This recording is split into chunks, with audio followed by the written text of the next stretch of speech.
Okay ji, Assalamu alaikum. Today we are going to start a second theory which is psychoanalytical theory. हम लोगों ने पहले बात की थी साइको सोशल थ्योरी पे जो कि एरिक्सन की थ्योरी थी, ठीक है। आज हम लोगों ने बात करनी है साइको एनालिटिकल थ्योरी जो कि सिगमंड फ्राइड की थ्योरी है। जो थ्योरी आपको मैंने लास्ट क्लास में करवाई थी वो है एरिक्सन की थ्योरी।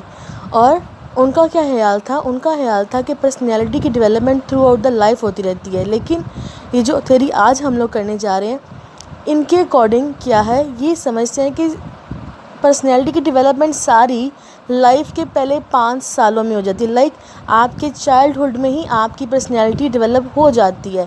लाइक अगर आपने एग्रेसिव होना है इन फ्यूचर या इन फ्यूचर जैसे भी नेचर डेवलप होनी है वो ज़िंदगी के पहले 5 सालों में डिसाइड हो जाता है और उसके कॉन्सिक्वेंसेस हम लोग लेटर ऑन लाइफ में देखते हैं। बड़ी इंटरेस्टिंग और इंफॉर्मेटिव थ्योरी है, बहुत न्यू कॉन्सेप्ट हैं। आई होप आप लोग इस थ्योरी को एंजॉय करेंगे और आपको उसकी समझ भी अच्छे से आएगी। लाइक इनकी थ्योरी में बहुत सी वो चीज़ें हैं जो लगता है कि आपके मतलब की बात हो रही है, यानी आपकी पर्सनैलिटी डेवलपमेंट पे बात हो रही है, क्योंकि ये दोनों थ्योरीज जो मैं आपको करवा रही हूँ कि पर्सनैलिटी डेवलपमेंट से रिलेटेड है। तो इनकी थ्योरी इस लिहाज से बड़ी इंपॉर्टेंट है कि ये भी डेवलपमेंट पे बात करिए, लेकिन इस चीज़ का डिफरेंस अपने माइंड में रखिएगा। जो हम लोगों ने लास्ट थ्योरी की थी एरिक एरिक्सन की, उनका ख्याल था कि डेवलपमेंट आप लोगों की थ्रू आउट द लाइफ होती रहती है, लेकिन जो थ्योरी मैं आपको आज करवा रही हूँ सिगमंड फ्राइड की, इनका ख्याल है कि आपकी डेवलपमेंट, आपकी पर्सनैलिटी की डेवलपमेंट ज़िंदगी के पहले 5 सालों में होती है, उसके बाद आपकी पर्सनैलिटी में डेवलपमेंट नहीं हो सकती, ठीक है। अब हम लोग सबसे पहले इसकी डेफिनेशन देख लेते हैं। क्या है जी? Psychoanalytical theory is the theory of personality organization and the dynamics of personality development that guide psychoanalysis, a clinical method for treating psychopathology. अब यही बात कर रहे हैं कि ये एक ऐसी थ्योरी है जो कि पर्सनैलिटी के बारे में बताती है और ये चीज़ बताती है कि आपकी पर्सनैलिटी डेवलप कैसी हो रही है। अब ये जो साइकोपैथोलॉजी और साइको एनालिसिस की बात करें इसमें वो ये है, साइकोपैथोलॉजी कहते हैं जो कि प्रॉब्लम्स को, मेंटल डिसेबिलिटीज़ जो होती हैं, जो प्रॉब्लम्स आती हैं उसकी बात करें। ही study emphasizes the recognition of childhood, वही बात जो मैंने आपसे की थी कि इनका मेन फोकस चाइल्डहुड पे है। ये सोचते हैं कि जो लाइफ के फर्स्ट 5 ईयर्स हैं वो बहुत इंपॉर्टेंट है आपकी पर्सनैलिटी को डेवलप करने में। Even that could influence the mental functioning of adult, कि यहाँ पे कुछ वो कह रहे हैं कि मेंटल फंक्शनिंग भी हो सकती है जो कि अडल्ट की, जो कि इस पर इंपॉर्टेंट रोल प्ले कर सकती है। लेकिन जो सबसे इंपॉर्टेंट एलिमेंट यहाँ जो पॉइंट आप लोगों ने यहाँ पे माइंड में रखना है वो यही रखना है कि जो फ्राइड हैं उनका मेनली फोकस चाइल्डहुड एक्सपीरियंसेस पे है। ओके जी, now come toward next one slide. Through the scope of a psychoanalytic lens, humans are described as having sexual and aggressive drive. अब फ्राइड का यहाँ पे बड़ा इंपॉर्टेंट कॉन्सेप्ट है। वो कहते हैं जब इंसान पैदा होता है ना, ड्राइव्स कहते हैं ज़रूरतों को जो बाय बर्थ इंसान को मिलती हैं। अब वो कहते हैं बाय बर्थ इंसान में 2 ड्राइव्स होती हैं, एक सेक्सुअल ड्राइव होती है और एक उसकी एग्रेसिव की ड्राइव होती है। और वो कहते हैं ये 2 ऐसी ड्राइव है, ये 2 ऐसी नीड्स हैं जिसके लिए इंसान ताउम्र कोशिश करता रहता है। इंसान की जितनी भी सारी कह लें कि ज़रूरियात हैं, जितने भी इशूज़ हैं, वो इन 2 पॉइंट से गिर्द घूमते रहते हैं। Psychoanalytic theorists believes that human behavior is deterministic. वो कहते हैं कि ह्यूमन का बिहेवियर जो होता है ना वो डिटर्मिनिस्टिक होता है। लाइक उसको पता है कि मुझे चीज़ चाहिए, वो सोचता है कि मुझे इसका क्या मकसद है, इस ड्राइव का क्या पर्पज़ है। It is governed bye irrational forces. अब वो कहते हैं कि इसमें कोई रैशनल फोर्सेस वर्कआउट नहीं कर रही होती, जस्ट इरेशनल फोर्सेस वर्कआउट कर रही हैं। फॉर एग्जांपल अगर वो एग्रेसिव की ड्राइव पे बात कर रहे हैं तो वो कहते हैं कि इसमें रैशनैलिटी कहाँ से आ गई, इसमें अक्लमंदी कहाँ से आ गई, इसलिए उसने कहा कि it is governed bye irrational forces. और साथ ही वो सेक्शुअल ड्राइव की बात भी कर रहे हैं। एंड द अनकॉन्शियस, बड़ी इंपॉर्टेंट चीज़ है कि अनकॉन्शियस क्या होता है, इस पर मैं आगे जाके आपसे बात करती हूँ। As well as instinctual and biological drive. अब इंस्टिंक्चुअल ड्राइव क्या होती है? इंस्टिंक्ट कहते हैं जिबिल्लत को, यानी जो बाय बर्थ आप में इंस्टिंक्ट है, बाय बर्थ आप में एक ज़रूरत है, ठीक है। और दूसरा बायोलॉजिकल ड्राइव, के बायोलॉजिकल भी आप लोगों में चीज़ें होती हैं कि इसकी आपको ज़रूरत है ही। ये जो ड्राइव्स की बात की दोनों सेक्सुअल और एग्रेसिव की, वो कहते हैं ये आपका इंस्टिंक्ट भी है, बाय बर्थ भी आपके अंदर चीज़ है और वाकई है। और साथ ही साथ बायोलॉजिकली भी हम लोगों को इन चीज़ों की ज़रूरत होती है, ठीक है। तो उसने कहा ये 2 ऐसी ड्राइव हैं जो कि हर इंसान में होती हैं। अब हर इंसान में जितनी एंग्जाइटीज़, जितने इश्यूज़, जितने प्रॉब्लम्स आते हैं वो बेसिकली इन 2 ड्राइव्स की वजह से ट्रिगर होते हैं। मोस्टली इन 2 ड्राइव्स की वजह से ट्रिगर हो रहे हैं और ये हमारी इंस्टिंक्चुअल है, यानी कि हमारी नेचर में ये चीज़ शामिल है, ठीक है जी।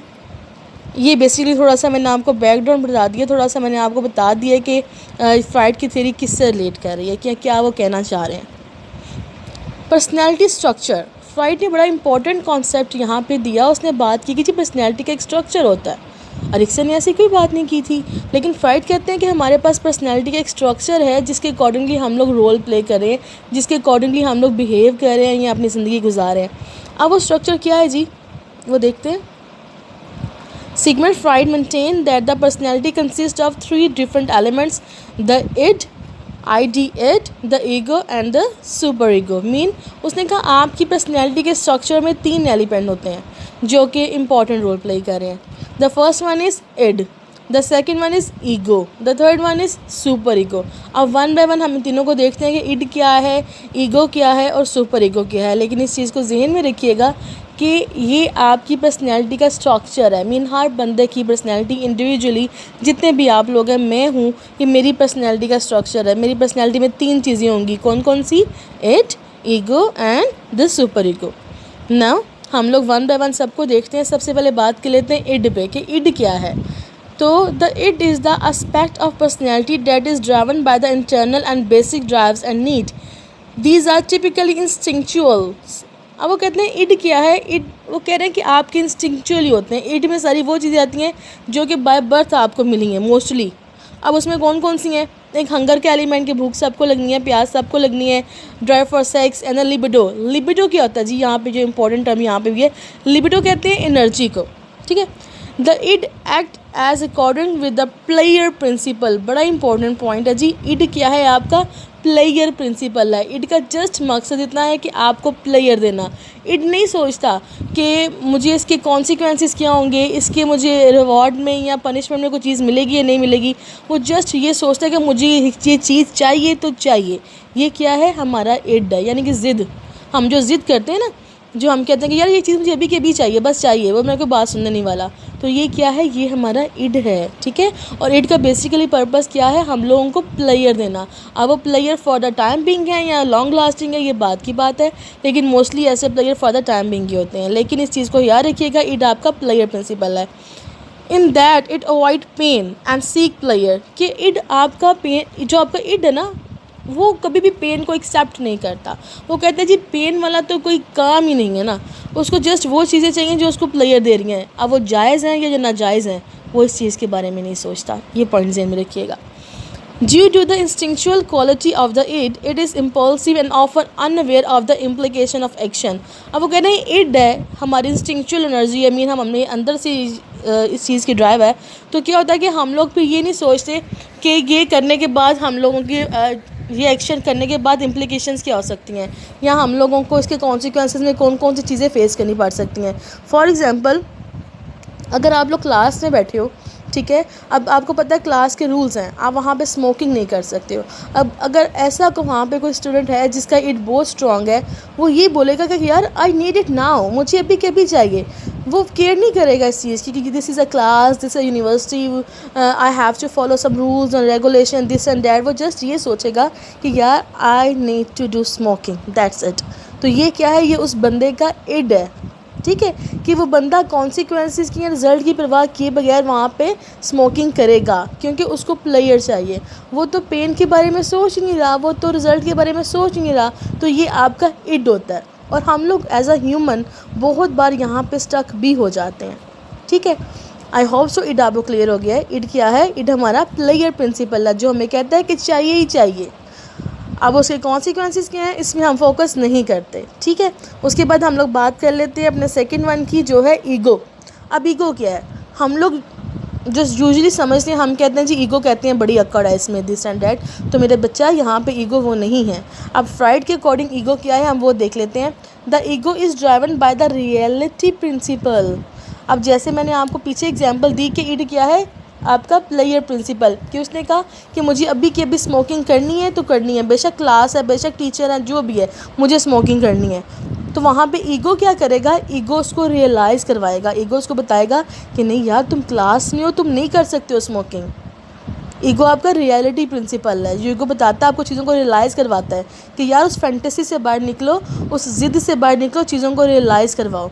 The ego works to balance the id and super ego. अब इड क्या, ये ईगो का काम क्या है? ईगो का हमारा ये काम है कि ये इड और सुपर ईगो में बैलेंस रखता है, ठीक है। And try to achieve the its drive in the most realistic way. और ईगो इड को बताता है कि तुम चीज़ों को लो लेकिन एक रियलिस्टिक वे में लो। ये रेशनलाइज करता है, उसको बताता है, चीज़ों को लॉजिक देता है, ठीक है। It helps separate what is real and realistic our drive as well as being realistic about the standard of the super ego set for individual। Basically यहाँ पे समझने वाली बात जस्ट इतनी सी है कि ईगो क्या था? आपका प्लेयर प्रिंसिपल था, के पास चाहिए ही चाहिए। ईगो क्या है? ईगो आपका रियलिटी प्रिंसिपल है, जो कि चीज़ों को रियलाइज़ करवा रहा है, जो कि उसको बताता है कि नहीं यार तुम इस टाइम क्लास में स्मोकिंग तो नहीं कर सकते हो ना। ये आपका ईगो है। अब चलते हैं हम लोग थर्ड वन की तरफ, जो कि आपका सुपर ईगो। अब सुपर ईगो क्या करता है? The super ego is drive by the morality principle. अब सुपर ईगो आपकी मोरालिटी पे बात करता है, एथिक्स पे बात करता है। मीन में बोलेगा, वो स्मोकिंग वाले एग्जाम्पल को आगे लेके चलते हैं कि अगर इड ने कहा कि मुझे अभी की अभी स्मोकिंग करनी है, उसको ईगो ने कहा नहीं यार तुम क्लास में हो, कुछ तो शर्म करो, तुम्हें भी नहीं करनी चाहिए। अब सुपर ईगो ने क्या कहा? सुपर ईगो ने उसको रूल्स के बारे में बताया कि यार हो सकता है अगर तुमने स्मोकिंग की तो मैम ने सर को बता दिया, हेड तक बात चली गई, तुम्हें डिटेन कर देंगे, दिस एंड डैट। तो सुपर ईगो बेसिकली क्या करता है? मोरालिटी पे बात करता है, एथिक्स पे बात करता है, रूल्स पे बात करता है। It acts as a connection with the morality of a higher thought and action. Instead of instinctively acting like it, the superego work to act is socially acceptable way. Like superego आपको ये बताता है कि society क्या सोचेगी आपके बारे में। यहाँ पे वही बात है ना, सुपर ईगो आपको ये बोलेगा कि यार तुमने स्मोकिंग कर ली तो अगर टीचर तक बात चलेगी, हेड ऑफिस तक बात चलेगी, तो क्लास में तो इंसल्ट हो जाएगी, तो सारे फ्रेंड्स क्या सोचेंगे मेरे बारे में। तो इस तरह से ये आपको बताता है कि सोसाइटी में कौन सी चीज़ें एक्सेप्टेबल हैं और कौन सी चीज़ें एक्सेप्टेबल नहीं हैं, ठीक है। बात समझ में आ गई? मैंने आपको पर्सनैलिटी के स्ट्रक्चर बताया, जिसमें 3 चीज़ें बताई मैंने आपको, इड, ईगो और सुपर ईगो, सही है। आगे इसकी डायग्राम है, इसको मज़ीद क्लियर करती हूँ मैं आपको। अब ये देखो, इड के नीचे क्या मेंशन है? I want to do it now, कि मुझे अभी के अभी करना है तो बस करना है, लाइक कॉन्सिक्वेंसेस जो भी है बस जाएँ, मुझे बस करना है। अब ईगो क्या करेगा? ईगो कहता है maybe we can compromise. अब जैसे उसने बताया था आपको कि ईगो क्या करता है? इड और सुपर ईगो में बैलेंस करता है। अब उसको कहते हैं नहीं कम्प्रोमाइज़ करो यार, अभी ना करो। अब सुपर ईगो क्या करेगा? उसको बताएगा, उसको मोरालिटी, एथिक्स के बारे में बताएगा कि it's not right to do that, कि क्या गलत है और क्या ठीक है, ये सुपर ईगो उसको बताएगा। आई होप सो आपको यहाँ पे अच्छी समझ आ गई होगी पर्सनैलिटी के स्ट्रक्चर की, ठीक है। अब उसके बाद फ्राइड का दूसरा इंपॉर्टेंट कॉन्सेप्ट जो मैं आपसे डिस्कस करने जा रही हूँ वो है लेवल ऑफ़ अवेयरनेस। पहले मैंने आपसे क्या डिस्कस किया? स्ट्रक्चर ऑफ पर्सनैलिटी, ठीक है, जिसमें मैंने आपसे इड, ईगो और सुपर ईगो पे बात की। अब मैं आपसे बात करने जा रही हूँ लेवल ऑफ़ अवेयरनेस की। अब फ्राइड कहता है कि जी हर इंसान में लेवल ऑफ़ अवेयरनेस 3 तरह के होते हैं। अब देखो अवेयरनेस है ना, अगर हम लोग सोचें अवेयरनेस तो अवेयरनेस है भाई, इसमें कौन से लेवल आ गए, लेकिन फ्राइड ने इस पे सर्च किया, उसने कहा नहीं जी आपकी अवेयरनेस के भी 3 लेवल होते हैं। उसने कहा आप क्या सोचते हैं कि जो सारा कुछ आपके दिमाग में है उससे आप प्रेजेंटली अवेयर हो? तो नहीं, ऐसा पॉसिबल नहीं है। They are the conscious, unconscious and the preconscious. उसने कहा 3 तरह के लेवल होते हैं, conscious, unconscious and preconscious. हम लोग अक्सर ये बात करते हैं यार सॉरी मैंने कॉन्शियसली तुम्हें ऐसे नहीं कहना था, मैंने कह दिया सॉरी। लेकिन क्या आपको वाकई पता है कि कॉन्शियसली, अनकॉन्शियसली, प्री कॉन्शियसली होता क्या है और वो किस तरह से हमारी पर्सनैलिटी में इंपॉर्टेंट रोल प्ले कर रहा है? क्या इस चीज़ के बारे में आइडिया है आप लोगों को कि क्या लिंक है इन तीनों चीज़ों का हमारी अवेयरनेस के साथ? तो हम लोग 1 बाय 1 इस पर बात करते हैं, ठीक है। सबसे पहले बात करते हैं द कॉन्शियस पे कि कॉन्शियस क्या होता है। Conscious, the conscious consist of what someone is aware of at any particular point in time. कि लाइक कॉन्शियस क्या है? जिसे प्रेजेंटली आप लोग अवेयर हो, लाइक प्रेजेंटली आप ये लेक्चर सुन रहे हो और आपको पता है कि मैम हम लोगों को ये पढ़ा रही हैं फ्राइड का कॉन्सेप्ट, हम लोग लेवल ऑफ अवेयरनेस पढ़ रहे हैं, ये कॉन्शियस है जिससे प्रेजेंटली आप लोग अवेयर हो, वेल अवेयर हो। It include what you are thinking about right now, वही बात हो गई कि आप लोग क्या सोच रहे हो, whether it is in the front of your mind और in the back. If you are aware of it then it is the conscious mind. वो कहता है अगर प्रेजेंटली आप लोग अवेयर हो ना इस चीज़ से, कि आपके दिमाग में क्या चल रहा है, आप क्या देख रहे हो, आप क्या सुन रहे हो, तो ये आपका कॉन्शियस है। बात समझ आ गई? अब चलते हैं दूसरे वाले पे, उसमें क्या है, प्री कॉन्शियस। अब प्री कॉन्शियस क्या है जी? The preconscious contains information that is just below the surface of awareness, यानी कॉन्शियस से थोड़ा सा नीचे का जो लेवल है वो आपका प्री कॉन्शियस है। It can be retrieved with relative ease and usually can be thought as memory recollection. अगर मैं आपसे ये पूछ लूँ कि अच्छा मुझे बताओ कि आज सपोज़ अगर 11वां रोज़ा था, या मैं आपसे पूछूँ अगर मुझे बताओ कि जो 8वां रोज़ा था उसमें अफ्तारी में आपने क्या खाया था, तो वो प्रेजेंटली आप अवेयर नहीं हो, आपको एक बार सोचना पड़ेगा और फिर आप मुझे सोच के बताओगे कि हाँ मैम हमने उस दिन ये खाया था। तो ये आपका प्री कॉन्शियस लेवल है कि प्रेजेंटली अवेयर नहीं हो, आपको थोड़ा सा सोचना पड़ा और फिर सोच के आपने अब्रप्ट आंसर कर दिया, आपने बता दिया कि हाँ मैम मैंने उस दिन 8वें या 7वें रोज़े में जो मुझसे पूछ रही हैं उस दिन शाम में इफ्तार में मैंने ये चीज़ खाई थी, मेरे टेबल पर ये चीज़ें थी। तो ये आपका प्री कॉन्शियस लेवल है। कॉन्शियस क्या है? जिससे प्रेजेंटली आप लोग वेल अवेयर हो। प्री कॉन्शियस क्या है? जिससे आप लोग अवेयर नहीं हो। ठीक है, आपको थोड़ा सा सोचना पड़ता है, फिर आपको याद आ जाता है। लाइक थोड़ा सा सोचना है, रिट्राइव करना है और इन्फॉर्मेशन आपके माइंड में आ जाती है। अब उसके बाद है जी लास्ट वन, अनकॉन्शियस। अब अनकॉन्शियस क्या है? फ्राइड का मेन फोकस है अनकॉन्शियस पे। वो कहते हैं जी the unconscious contains thoughts, memories and desires that are very deep in ourselves। वो कहते हैं अनकॉन्शियस में क्या है? कुछ ऐसी सोचें हैं, कुछ ऐसी यादें हैं, कुछ ऐसी ख्वाहिशें हैं जो कि हम लोगों ने दफना दी। लाइक अक्सर ऐसा होता है ना कि हमें लगता है कि लाइक ये मेरी विश पूरी नहीं हो सकती, तो हम लोग कॉम्प्रोमाइज़ कर लेते हैं। कोई ऐसी सोच, कोई ऐसी बचपन की डिज़ायर जो हमारी फुलफ़िल ना हुई हो, या हमारा कोई बचपन का ऐसा फियर जो ख़त्म हो गया हो, बचपन था हम ये सोचते हैं है, तो वो कुछ ऐसी चीज़ें हमारे अनकॉन्शियस में रहती हैं। वो ये बात करना चाह रहे हैं कि आपकी वो थॉट्स, आपकी वो मेमोरीज़, आपकी वो डिज़ायर्स आपके अनकॉन्शियस में हमेशा रहती हैं, जो कि आपको ट्रिगर करती हैं, जो कि आपको डिस्टर्ब करती हैं। ठीक है, well below our conscious awareness, even though we are not aware of their existence, they exert great influence on our behaviour. बड़ा इंपॉर्टेंट पॉइंट है कि उन्होंने कहा कि हम लोगों को पता भी नहीं होता कि ये चीज़ एग्जिस्ट कर रही है कि नहीं कर रही, लेकिन हमारे बिहेवियर पे कहीं ना कहीं उस चीज़ का बड़ा स्ट्रॉन्ग इन्फ्लुएंस होता है। अक्सर हम लोग ऐसे ड्रीम बार बार देख रहे होते हैं एक ही सीन से रिलेटेड या चाइल्डहुड से रिलेटेड, तो हमें नहीं पता होता कि ड्रीम हमें क्यों आ रहे हैं, क्या रीज़न है। तो वो यही बात करना चाह रहे हैं कि वो रीज़न, वो ड्रीम, वो आपके बचपन को ट्रिगर कर रहे हैं, वो आपके अनकॉन्शियस को ट्रिगर कर रहे हैं। तो कुछ चीज़ें आपके अनकॉन्शियस में हैं ऐसी, कुछ ऐसी विशेज़ हैं, कुछ ऐसी डिज़ायर्स हैं, कुछ ऐसी मेमोरीज़ हैं, कुछ भी ऐसा हो सकता है, वो आपके अनकॉन्शियस में है जिस वजह से आपको ये प्रॉब्लम हो रही है।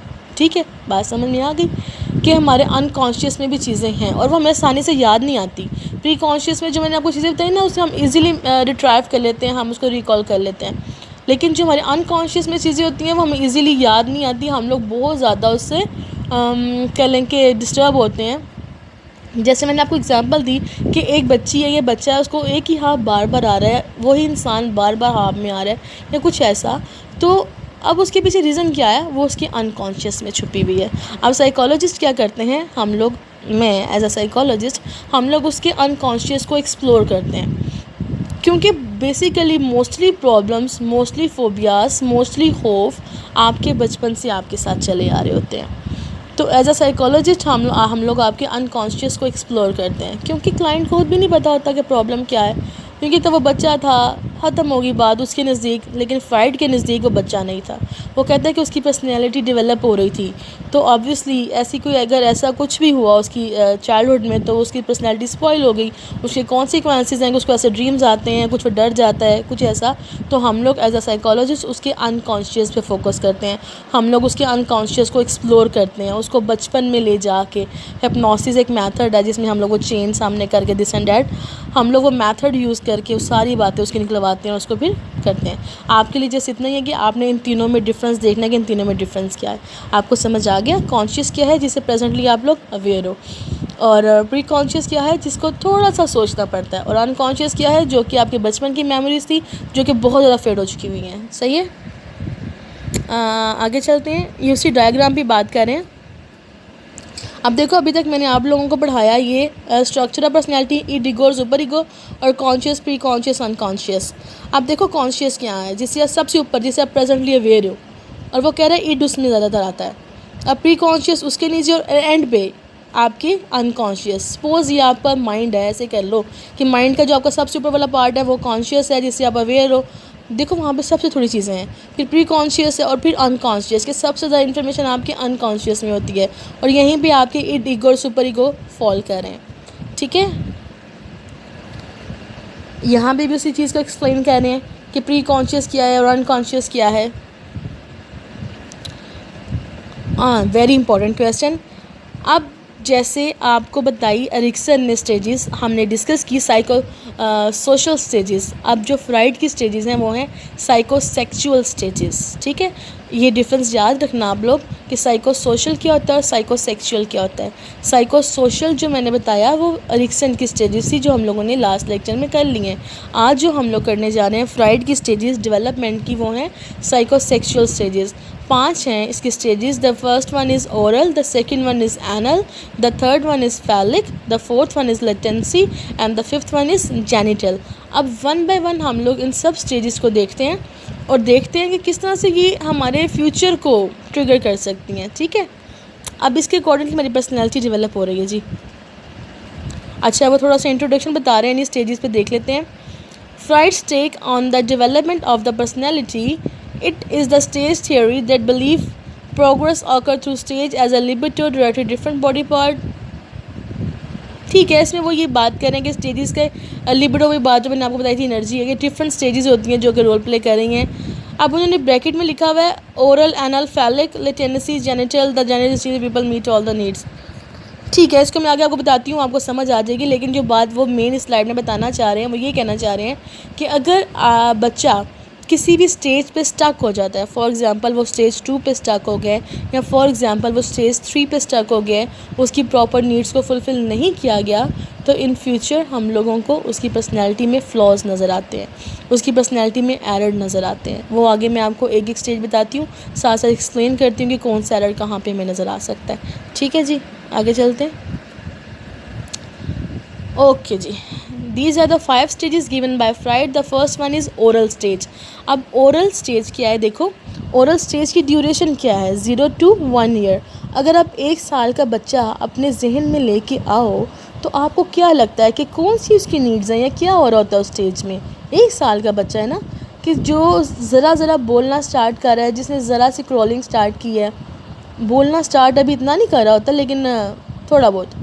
तो इस स्टेज में क्या है, children's drive pleasure from oral activity. वो कहता है बच्चे को प्लेयर मिलता है उसकी ओरल एक्टिविटी से। मीन वो छोटा होता है ना, वो हर चीज़ को उठा के मुंह में डाल लेता है, हर चीज़ को उठा के मुंह में डाल लेता है, उसको प्लेयर मिल रहा है। इंक्लूडिंग सकिंग एंड टेस्टिंग, कि अक्सर बच्चे इस एज में अपना थंब मुंह में डाल लेते हैं और थंब सकिंग स्टार्ट कर लेते हैं, लाइक विदाउट एनी पर्पस। उनके थंब पे कोई ऐसी चीज़ तो नहीं होती है ना, लेकिन वो थंब अपने मुंह में डालते हैं और उसको प्रॉपर सक करते हैं। They like to put things in their mouth, वो पसंद करते हैं कि वो चीज़ों को अपने मुंह में रखें। बड़ी इंपॉर्टेंट बात यहाँ पे जो समझने वाली है ना मेरा बेटा, देखो अब है तो ओरल स्टेज, 1 साल का बच्चा है, लेकिन उसकी ये सारी नीड्स हैं। अब हमारी सोसाइटी में क्या होता है, इनफैक्ट मैं खुद भी शायद ऐसा करती हूँ। अब किसी बच्चे ने अगर कोई भी चीज़ देखो, या कोई भी अपने घर में बच्चा होगा, किसी बहन का या कुछ भी, भांजा भांजी, अब अगर आप देखो ना कि उसने कोई चीज़ फर्स्ट से उठा के मुंह में डाली है, तो हम लोग क्या करते हैं, उसके हाथ से खींच के दूर फेंकते हैं कि छोड़ो यार, गंदी है, जर्म्स हैं, छोड़ो इसको। या उस बच्चे ने अगर जैसे यहाँ पे सकिंग की है, या उसने थंब सकिंग स्टार्ट किया, अपना अंगूठा मुंह में रख रहा है, तो हम क्या करते हैं, बार बार उसका अंगूठा बाहर निकालते हैं कि ये थंब को सक ना करे। तो देखो हमारे नज़दीक एक छोटी बातें हैं, लेकिन सिगमंड फ्राइड कहते हैं कि अगर इस एज में यानी 1 साल की उम्र में उस बच्चे की ये नीड डेवलप नहीं होगी ना, प्लेयर वाली, जो उसको मुंह से मिल रही है, जो उसको मुंह में चीज़ें डालने से नीड प्लेयर मिल रहा है, वो कहता है अगर इस एज में उसका वो प्लेयर डेवलप नहीं होगा, उसकी नीड पूरी नहीं होगी, तो इन द फ्यूचर बच्चे में कौन कौन सी प्रॉब्लम आएगी। बच्चा हो सकता है नेल बाइटिंग करना स्टार्ट कर दे, कुछ बच्चे करते हैं ना नेल बाइटिंग, मुसलसल मुंह में हाथ रखते हैं। या हो सकता है बच्चा च्यूइंग स्टार्ट कर दे, यानी हर टाइम च्यू करना, हर टाइम बबल मुंह में, हर टाइम च्यू कर रहा है। या हो सकता है बच्चा स्मोकिंग स्टार्ट कर दे। तो ये देखो 3-4 ऐसी रीज़न है जो हमें बहुत देखने को मिलती हैं। नेल बाइटिंग भी बहुत से लोग करते हैं, स्मोकिंग भी करते हैं, च्युइंग भी करते हैं। अब वो कहते हैं ये 3-4 रीज़न्स ऐसी हैं जो कि आपके बचपन को ट्रिगर कर रही हैं कि बचपन में 1 साल की उम्र में अगर आपकी नीड तब फुलफ़िल कर दी जाती तो इन द फ्यूचर आपको ये प्रॉब्लम्स ना देखने को मिलती। आपकी 1 साल की उम्र में ये नीड पूरी नहीं की गई, आपकी पर्सनैलिटी डेवलप हो रही थी, आपकी नीड यहाँ पे पूरी होनी चाहिए थी, नहीं की गई, उसके कॉन्सिक्वेंसेस इन द फ्यूचर आप लोग देखते हैं कि हम लोग यहाँ तो स्मोकिंग स्टार्ट कर देते हैं, या नेल बाइटिंग स्टार्ट कर देते हैं, या बॉल पेन को मुंह में रख कर टिक टिक टिक टिक करते हैं, या तो हम लोग च्यू करते हैं बबल को बहुत ज़्यादा। ठीक है, तो स्टेज 1 क्लियर हो गई, आई थिंक सो। आगे चलते हैं एनल स्टेज पे, विच इज़ स्टेज नंबर 2। अब एनल स्टेज में वो बात कर रहे हैं कि इसकी ड्यूरेशन कितनी है जी, एज ड्यूरेशन 2 to 3 ईयर। अब 2 से 3 साल का बच्चा है। अब इसमें इसकी टॉयलेट ट्रेनिंग स्टार्ट होती है, जो कि इंतहाई इम्पॉर्टेंट और सेंसिटिव टास्क है, बहुत ज़्यादा सेंसिटिव। फ्राइड कहता है कि अगर आपने उसकी टॉयलेट ट्रेनिंग करनी है तो उसको प्रॉपर वे में टीच करें, उसको प्रॉपर वे में गाइड करें। हमारी सोसाइटी में क्या होता है जी, अगर माँ बिज़ी है वो बोले कि जाओ बेटा हो जाके हो, खुद ही फारिग हुआ, वो कहते हैं दिस इज़ नॉट अ वे। आप उसको जाएं बताएं कि ये वे ऐसे सफाई करनी है, ऐसे हैंड वॉश करनी है, ये सब मेथड है। अगर आप बच्चे को फ्री हैंड छोड़ रहे हैं या आप उसको ये कह रहे हैं कि जाओ यार खुद जाके वॉशरूम से आओ, या आप उसको प्रॉपर गाइड नहीं कर रहे, वो कहीं पे भी वॉशरूम कर रहा है, ठीक है, बच्चा है ना, इस एज में यूजुअली बच्चे कर देते हैं।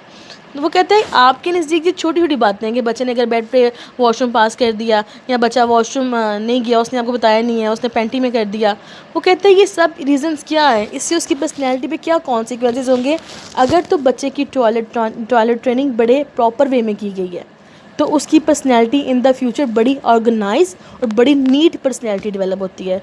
वो बच्चा परफेक्शनिस्ट होता है, वो अपने रूम को नीट रखेगा, वो अपने आसपास गंद नहीं डालेगा, वो अपने कबर्ड्स को नीट रखेगा, वो सफाई सुथराई का ख्याल रखेगा। अब जिस बच्चे की टॉयलेट ट्रेनिंग प्रॉपर नहीं की गई, अब वहाँ पर क्या होगा, इन द फ्यूचर उस बच्चे की पर्सनैलिटी बहुत मैसी, बहुत गंदी पर्सनैलिटी कंस्ट्रक्ट होगी। कैसे कि उसको, वो जहाँ बैठा है वो कभी इस चीज़ का ख्याल नहीं करेगा कि मुझे अपने आसपास साफ़ करना है कि नहीं करना, मेरा रूम किस हालत में है, मैं जहाँ बैठा हूँ, या मेरे कपड़े कैसे हैं, या मैं नहाया हूँ या नहीं नहाया, पर्सनल हाइजीन है कि नहीं है, वो कहता है उस चीज़ का ख्याल नहीं रखेगा। तो देखो, एक छोटी सी बात है कि टॉयलेट ट्रेनिंग, लेकिन अब हमारी पर्सनैलिटी किस हद तक इम्पॉर्टेंट है कि यहाँ तो हम लोग बड़े ऑर्गेनाइज डेवलप हो सकते हैं, यहाँ तो हम लोग गंदे डेवलप हो सकते हैं। तो इस तरह से टॉयलेट ट्रेनिंग इतनी इंपॉर्टेंट है। उसके बाद चलते हैं फैलिक स्टेज पे। अच्छा जी, 3 to 6 ईयर्स की ड्यूरेशन है। अब 3 to 6 ईयर में क्या है, बच्चा स्कूल जाना स्टार्ट करता है, वो माँ की गोद से निकला है, वो घर से निकला है, उसने स्कूल जाना स्टार्ट किया। अब वो क्या करते हैं जी, boys are more attach to their mothers while girls are more attach to their father. अब इस चीज़ में क्या होता है कि वो समझने लगता है कि हाँ I am a boy and हाँ शी इज़ अ गर्ल। वो इस चीज़ के डिफरेंस को फील कर रहा है, ठीक है, 3 to 6 ईयर में। और हमारी सोसाइटी में क्या होता है कि हम लोग इस चीज़ को इतना कह लें कि हम लोग बॉदर ही नहीं करते हैं। अगर बच्चे हमसे इससे रिलेटेड क्वेश्चन पूछते हैं, अपोजिट जेंडर के मुतालिक कोई भी बच्चे बड़े क्वेश्चन पूछते हैं स्टेज में, तो हम लोग क्या करते हैं, हम लोग उसको कोई उल्टा जवाब देते हैं, कहते हैं यार चुप करो, ऐसी बात नहीं करते, ऐसी बात नहीं करते, ऐसी बात नहीं करते। वो कहता है कि आप बताएं, आप उसको गाइड करें कि देखो एक नेचुरल चीज़ है कि अल्लाह ताला ने चीज़ रखी है कि हम लोगों ने अपोजिट जेंडर की तरफ ही अट्रैक्ट होना है, ठीक है ना, सीधी सी बात है, एक नेचुरल चीज़ है कि एक इंसान है, उसकी ज़रूरत ही अपोजिट जेंडर है। तो हम लोग इस चीज़ को लेकर शर्मिंदा क्यों हों, हम इस चीज़ को लेकर अपने बच्चे को क्यों डांटें कि अगर हम देख रहे हैं बच्चे ने स्कूल जाना शुरू किया है, जो अगर बॉय है तो उसने गर्ल्स के साथ फ्रेंडशिप करना स्टार्ट किया है, तो जी क्या होता है, माँ अगले दिन स्कूल फ़ोन कर देती है मेरे बेटे को बेटियों से लग बैठाओ, मेरा बेटा ख़राब हो रहा है। तो भाई क्या आप उसको पॉजिटिव सेंस में बता सकते हैं कि हाँ ये भी है, ऐसे भी करना है, ऐसे भी करना है। आप उसको गाइड करने के बजाय आप उसे अलग करेंगे तो उसके माइंड में ज़्यादा क्वेश्चन डेवलप होंगे कि ऐसा क्यों हो रहा है, ठीक है। उसके बाद नेक्स्ट स्टेज है आपके पास लेटेंसी स्टेज, जिसकी ड्यूरेशन है 6 ईयर्स टू पबर्टी। पबर्टी कहते हैं यंग होने को, जिसमें हमारे फिजिकल चेंजेस डेवलप होने लग जाते हैं, ठीक है, पबर्टी की एज चलिए 12 to 13 ईयर। अब लेटेंसी में क्या होता है, children spend more time and interact mostly with same sex peer. अब लेटेंसी में उसको इस चीज़ की समझ आ रही होती है कि मेरे में, यानी अगर बॉय या गर्ल है तो उसको समझ आ रही होती है कि ये अपोजिट जेंडर क्यों है, इनमें डिफरेंस क्या है और क्यों है। अब वो इन चीज़ों को सोच के खुद ही साइड करने लग जाता है। अगर बच्चे बड़े हो रहे हैं, बच्चियाँ बड़ी हो रही हैं, तो बच्चियाँ बच्चियों में रहना पसंद करती हैं, बच्चे बच्चों में रहना पसंद करते हैं, क्योंकि वो उन चीज़ों को फ़ील कर रहे होते हैं। अब वो कहते हैं इस स्टेज पे उसको गाइडेंस देना इंतहाई इंपॉर्टेंट है। अगर आप गाइड नहीं करेंगे तो उसको हो सकता है बाहर से मिस गाइडेंस मिल जाए। तो पेरेंट्स को इस एज में अपने बच्चों से बात करनी है, उनको प्रॉपर गाइड करना है, ताकि उनका सेल्फ इमेज स्ट्रॉन्ग डेवलप हो, उनको पता हो कि जो मुझ में फ़िज़िकल चेंजेस आ रहे हैं उनका पर्पज़ क्या है, या कुछ ऐसा जो भी है। उसके बाद लास्ट वन स्टेज है आपके पास जेनिटल स्टेज। अब वो पबर्टी से प्लस है 12 to 18 इसकी ड्यूरेशन होती है। अब 12 to 18 में क्या है जी, individuals are attracted to the opposite sex pair.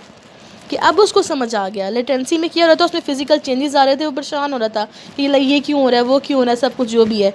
अब जेनिटल में उसने इस चीज़ को परसीव किया कि हाँ ये सब कुछ इसलिए है कि अब ऑटोमेटिकली वो अपोजिट सेक्स की तरफ फिर से अट्रैक्ट होने लग जाता है, कि उसको पता है कि हाँ इस चीज़ का पर्पस क्या था, ये पर्पस था, मैंने इस तरह से करना है। तो यहाँ पे क्या है, फ्राइड कहते हैं कि हमें अपने जो बच्चे हैं उनको प्रॉपर गाइड करना है कि अगर ये चेंजेस आए हैं तो उसका पर्पस क्या है। या इस्लाम में इसका एक सीधा रास्ता कौन सा भी दिखाया गया है, एक निकाह का रिश्ता है जिसके ज़रिए आपने अपनी नीड्स को फुलफ़िल करना है। अगर हम लोग बच्चों से इस बारे में बात नहीं करेंगे, उनको गाइड नहीं करेंगे, तो हमारे बच्चे ऑब्वियसली रॉन्ग वे में जा सकते हैं। ठीक है, तो इस तरह से 5 स्टेजेस फ़ाइट की इंतहाई इंपॉर्टेंट है, इंतहाई ज़्यादा, जो कि बात करती हैं हमारी पर्सनल डेवलपमेंट पे।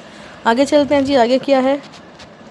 ओके जी, आगे वो बात कर रहे हैं डिफेंस मैकेनिज़्म पे। इस पे बात आप लोगों ने की है, हम लोगों ने क्लास एक्टिविटी में बात कर ली थी। Repression, denial, projection, displacement, regression, sublimation, इस सब पे आप लोगों ने बात कर ली है। इससे आप लोगों ने एक्सप्लेन किया था, आपको बड़ी अच्छी सेंस है इस चीज़ की। इसमें मेरा निहाल के बात करने की मज़ीद ज़रूरत है। ठीक है जी, ओके, थैंक यू बेटा, अल्लाह हाफ़िज़।